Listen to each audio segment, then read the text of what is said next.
नमस्कार दोस्तों, स्वागत है आपका अपना क्लास ओनली फॉर स्टडी में। तो फ्रेंड्स, आज पढ़ेंगे विश्व के प्राकृतिक वनस्पति। आज इन सभी से लगभग 40 MCQ क्वेश्चन को कवर करेंगे, जो कि सभी प्रकार के प्रतियोगिता परीक्षा हेतु महत्वपूर्ण है। और इस क्लास में जितने भी प्रश्न कराए जाएंगे, ये सभी विगत वर्षों में बार बार पूछे जाने वाले प्रश्न हैं। तो चलिए क्लास की शुरुआत करते हैं। पहला प्रश्न है, सबसे अधिक टैगा वन किस क्षेत्र में पाए जाते हैं? टैगा वन, तो वह है ऑप्शन ए, साइबेरिया में। क्वेश्चन नंबर 2 पे आते हैं। निम्नलिखित में से किसे शीतोष्ण कटिबंधीय चौड़ी पत्ती वाले सदापर्णी वन कहते हैं? तो वह है ऑप्शन बी, भूमध्य सागरीय वन। क्वेश्चन नंबर 3 पे आते हैं। उष्ण कटिबंधीय मरुभूमियों में मिलने वाली बबूल, कैक्टस आदि वनस्पति को क्या कहा जाता है? मरुभूमि में मिलने वाले वनस्पति को जीरोफाइट कहा जाता है। क्वेश्चन नंबर 4, निम्नलिखित में से किस वन को बोरियर वन के नाम से जाना जाता है? बोरियर वन, तो वह है ऑप्शन डी, शंकुधारी वन को। क्वेश्चन नंबर 5 पे आते हैं। शीतोष्ण कटिबंधीय शंकुधारी वन का सर्वाधिक विस्तार कहाँ पाया जाता है? शंकुधारी वन, तो ऑप्शन है रूस में। क्वेश्चन नंबर 6 पे आते हैं। निम्नलिखित में से किस वन का विस्तार सर्वाधिक क्षेत्रफल पर पाया जाता है? बताइए किस प्रकार का वन होता है? तो वह है ऑप्शन बी, विषुवतीय वर्षा वन। क्वेश्चन नंबर 7, विषुवतीय वर्षा वन की निम्नलिखित में से कौन सी विशेषता नहीं होती है? तो वह है ऑप्शन सी, निचले स्तर पर सघन झाड़ियाँ एवं फूलदार पौधे। क्वेश्चन नंबर 8, सदाबहार वर्षा वन कहाँ पाए जाते हैं? सदाबहार वर्षा वन, तो यह ब्राज़ील में पाए जाते हैं। क्वेश्चन नंबर 9, सदाबहार किस्म के वन कहाँ पाए जाते हैं? ऑप्शन के हिसाब से बताएं, सदाबहार वन कहाँ पाए जाते हैं? तो ऑप्शन है भूमध्य रेखीय क्षेत्र में। क्वेश्चन नंबर 10 पे आते हैं। निम्नलिखित में से कहा विस्तृत अयनवीय वन पाए जाते हैं? तो वह है ऑप्शन बी, कांगो की घाटी में। क्वेश्चन नंबर 11, निम्नलिखित जंगलों में से कौन सा जंगल पृथ्वी ग्रह के फेफड़ों के रूप में जाना जाता है?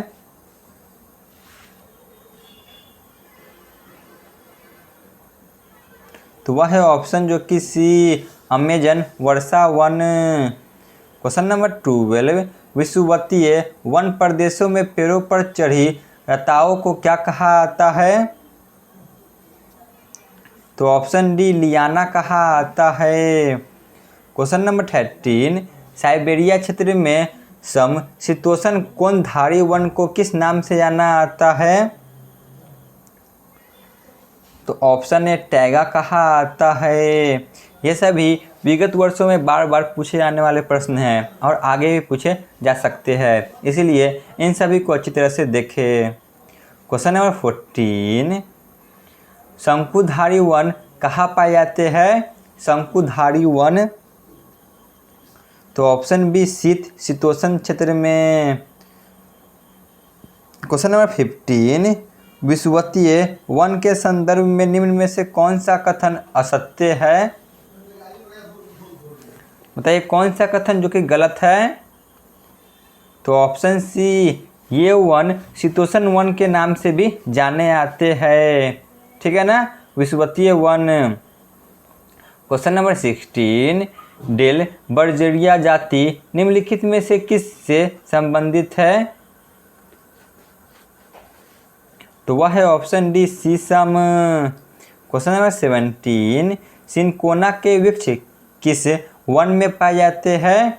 सिनकोना के वृक्ष, तो यह विषुवतीय वन में पाए जाते हैं। क्वेश्चन नंबर 18 पे आते हैं।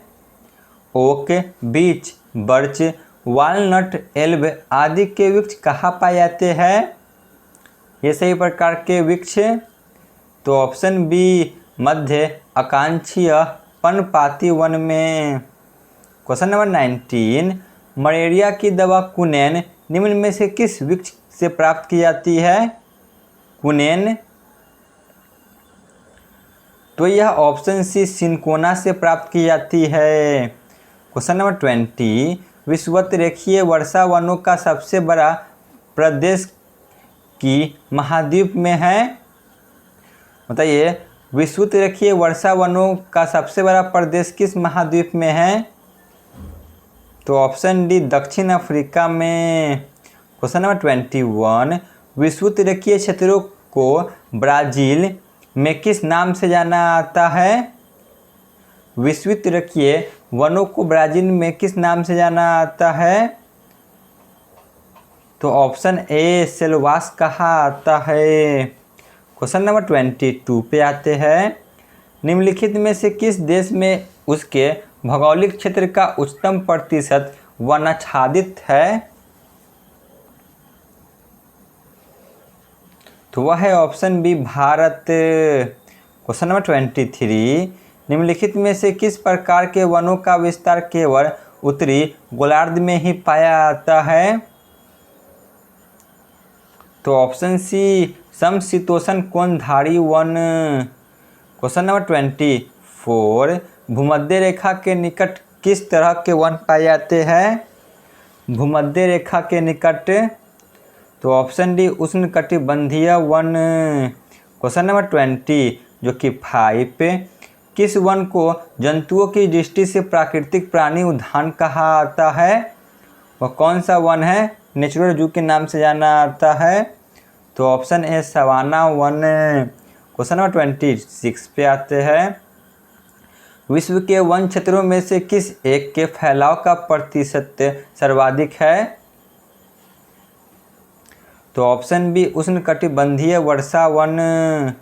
क्वेश्चन नंबर 27, विषुवत रेखीय उष्णदार्द वन के संबंध में कौन सा कथन जो कि सही नहीं है यानी कि गलत है? विषुवत रेखीय उष्णार्ध वन के संबंध में, तो ऑप्शन सी इस प्रकार के वन में एक ही प्रकार के वृक्षों की बहुलता होती है। क्वेश्चन नंबर 28, मानसूनी वन के संदर्भ में निम्न में से कौन सा कथन सही नहीं है? तो ऑप्शन डी इस प्रकार के वन की सघनता बहुत अधिक होती है। क्वेश्चन नंबर 29, भूमध्य रेखीय वन के संबंधित निम्न में से कौन सा कथन असत्य है यानी कि गलत है भूमध्य सागरीय वन के संबंध में? तो ऑप्शन ए इन वनों के वृक्षों की जड़ें लंबी तथा छाड़े व पत्तियां मोटी होती है, यह गलत है। क्वेश्चन नंबर 30, प्राकृतिक वनस्पति का सर्वाधिक विकसित क्षेत्र कौन सा है? तो वह है ऑप्शन बी पतझड़ वन। क्वेश्चन नंबर 31, विषुवत रेखीय वनों में वृक्ष लंबे होते हैं क्योंकि?